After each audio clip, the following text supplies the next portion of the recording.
Storiku hari ini, aku tidak tahu ke depannya akan seperti apa.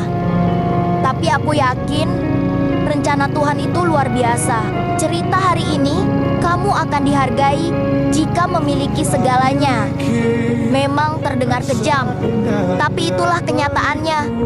Dan motivasi hari ini, jangan pernah untuk berhenti karena jalan yang sulit kita lalui. Justru dari sinilah cerita hebat kita dimulai.